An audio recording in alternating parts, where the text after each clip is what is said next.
Ashii markafuun akkam jirtu kabajamtoota hordoftoota keenyaa walabummaan neetwoork irraa oduu yeroo kanaaf qabannee jirruun isinitti himaa dursama turreewwan oduu. Kutaalee Oromiyaa garaagaraa irratti tajaajilli neetwoorkii bilbilaa fi intarneetii cufame. Qabsooftuun Oromoo aaddee Aliyaa Ibraam addunyaa kanarraa boqotte. Yuukireen loltoota Raashiyaa 5,000 ajjeesuun taankii 191 barbadeessuu himte kanneen jedhan oduu yeroo kanaaf qabannee jirrudha amma oduu bal'inaan. Kutaalee Oromiyaa garaagaraa irratti tajaajilli neetwoorkii bilbilaa fi intarneetii cufame. Hawaasa lixa Oromiyaa irraa tajaajilli intarneetii erga gurame ji'oota 8 caaleera. Lixa giddugaleessaa fi kibba Oromiyaa irratti tajaajilli neetwoorkii bakkoota hedduutti addaan citee jiraachuun himame. Kutaalee Oromiyaa kunniin waggoota 7 darbaniif lola waraana Biltsiginnaa fi waraana bilisummaa Oromoo gidduutti taasifamuu keessummeessaa jiru. Ajjeechaan hidhaan qeerraa buqqifamuu, saamamuu fi qabeenyi isaa gubamuu dabalatee hawaasni naannolee kanneen keessa jiraatu gidiraa hedduu argaa jira. Rakkoon uummanni keessa jiru kun kan dhagaamnee fi yakki uummaticha irratti mootummaadhaan raawwatamu itti fufiinsaan raawwatamaa jiru kun akka hin saaxilamneef ammoo Biltsiginnaan tajaajila intarneetii fi neetwoorkii bilbilaa bakkoota hedduutti balleessee jiraachuu jiraattonni himataniiru. Godinaalee Wallaggaa Afran, Shawaa Lixaa fi Shawaa Kaabaa akkasumas kibba Oromiyaa iddoowwan garaagaraatti tajaajilli bilbilaa fi intarneetii cituun waraanni cibaan uummata meeshaa maleeyyii irratti adeemsifamaa jiraachuu maddeen keenya gabaasaniiru. Keessumaa Wallagga Lixaa fi Qeellam Wallaggaatti tajaajilli intarneetii guutuutti erga cufame ji'oota 8 caaleerra. Bilbillis bakkoota hedduutti hin hojjetu jedhaniiru. Kana malees neetwoorkii cufanii sagalee ukkaamsuun yeroo garaagaraatti godina Salaaleetti manneen jiraattotaa ibiddaan gubaa turaniiru.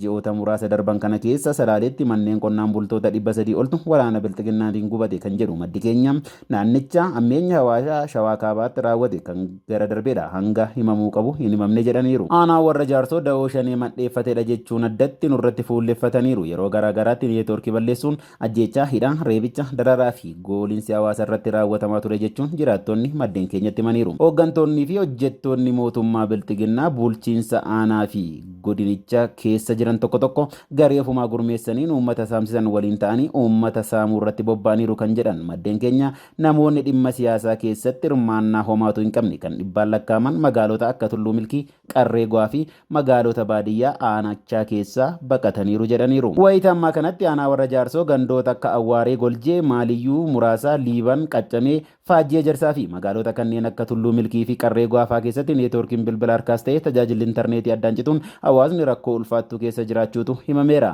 Yeroo dheeraa mootummaan Biltsiginnaa lixaa fi kibba Oromiyaa irraa tajaajila bilbilaa fi intarneetii balleessuun gocha sanyii duguggaa raawwachaa turuu ibsaa turreerra.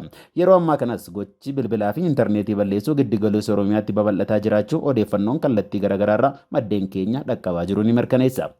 Tajaajilli bilbilaa fi intarneetii cufuun mirga odeeffannoo argachuu hawaasichaa daangessuun sarbama mirga namoomaa raawwachuuti jechuun quuqamtoonni mirga namoomaa yeroo garaagaraatti qeeqaa turuunis ni yaadatama.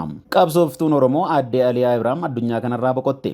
Sabboontuu fi qabsooftuun Oromoo Aliyaa Ibraam Shankoor dhukkubsattee yeroo dheeraaf wal'aanamaa erga turtee booda gaafa guraandhala 27 2022 lubbuu darbuun himameera. Maqaa qabsoo dursituu Booranaa jedhamuun kan beekamtu Aliyaa Ibraam Shankoor godina Harargee Bahaa naannawaa magaalaa Haramaatti dhalattee akka guddatte seenaan ishee ni addeessa. Aaddee Aliyaan ijoollummaa ishiitiin waraana bilisummaa Oromoo walitti dabaluun qabsoo hidhannootiin falma bilisummaa gaggeessaa kan turtedha. Sababa siyaasaatiin biyyarraa baatee gara Keeniyaa kan baqatte Aaddee Aliyaan achirraa immoo gara Ameerikaatti imaluun qabsoo Oromoo finiinsuu keessatti kallattii garaagaraatiin qabsaa akka turte waa'ee qabsoo ishii kan ta'anii fi hayyuu seenaa Abdurshaadid Abdurrahmaan himaniiru. Aaddee Aliyaa Ibraam bultii ijaarrachuun ijoollee 6 horattee jirti. Ijoollee ishii 6 keessaa tokko lubbuun kan hin jirre yoo ta'u amma ijoollee dhiiraa 4 fi durraa takka walumatti haadha ijoollee 5 turte.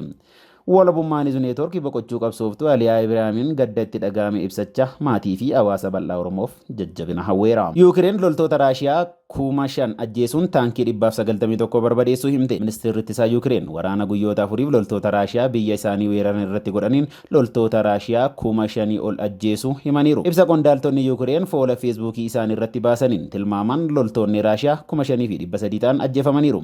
Dabalataan lola kanarratti taankii waraana Raashiyaa 191 fi jeettii waraanaa 29 barbadeessuu ministirichi ibseera. Waraana kanarratti helikoophtaroota waraanaa 29 fi konkolaattonni waraana sibiilaan haguugaman 816 humna waraana Yuukireeniin manca'us himaniiru. Ibsi kun erga ministeerri ittisa Raashiyaa loltoota isaanii irra miidhaa guddaan ga'u gaafa dilbata darbee himanii boodadha. Garuu qondaaltonni kunneen miidhaan akkamii akka irra ga'e hin ibsamne. haa ta'u malee taajjabtoonni gamtaa mootummoota guyyaa waraanni kun jalqabeerraa namoota nagaa 94 ajjeefamuu himaniiru. Weerarri kun miidhaa namooma guddaa qaqqabsiisa jechuun lakkoofsi namoota miidhamanis kana caala dabalaa deema jedhameera. Kun kanaan osoo jiruu marii nageenyaa Raashiyaa waliin eegaluuf jilli Beelaaruus daangaa Yuukireenii fi Beelaaruus dhaqqabu qondaaltonni Yuukileer himaniiru. Dhimmi ijoon marii isaaniis dhukaasa dhaabuun loltoonni Raashiyaa daangaa Yuukireen keessaa akka ba'an gochuu akka ta'e ibsaniiru. Pireezidaantii Yuukireen Zeelenskiin dilbata darbe ibsa kennaniin marii kanarraa bu'aa guddaa hin eegu jedhaniiru.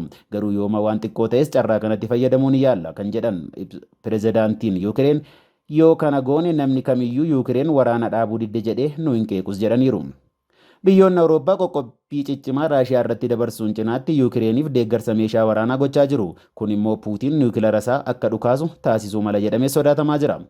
Sababa waraana kanaan lammiilee Yuukireen 400,000 fi 22,000 ta'an biyyaa ba'uun gara biyyoota ollaatti baqataniiru jechuun gamtaa mootummootaatti dhaabbanni mirga namaaf falmu UNHCR ibseera.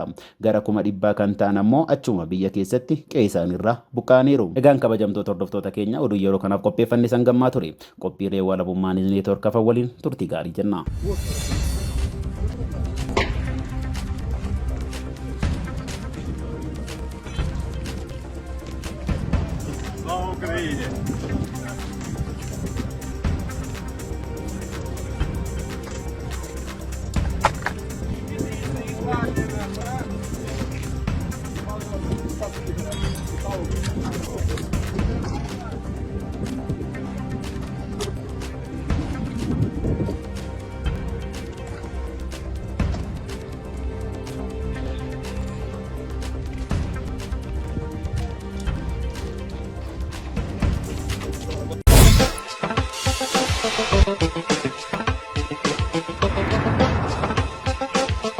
Thank you.